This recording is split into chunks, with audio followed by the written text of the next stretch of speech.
Let us see the hardware requirement to install the Windows Server 2022 operating system.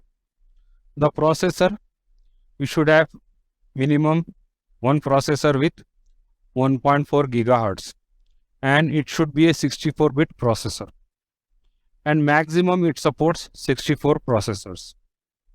And if you want to do the virtualization, the processor should support virtualization technology. If you are purchasing Intel, it should be Intel VT.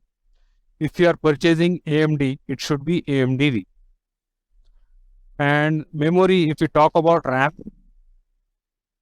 minimum you should have 512 MB RAM, which is not recommended.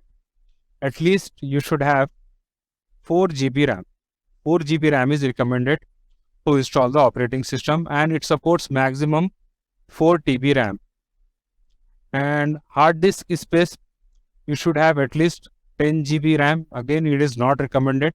You should at least have 80 GB or greater space.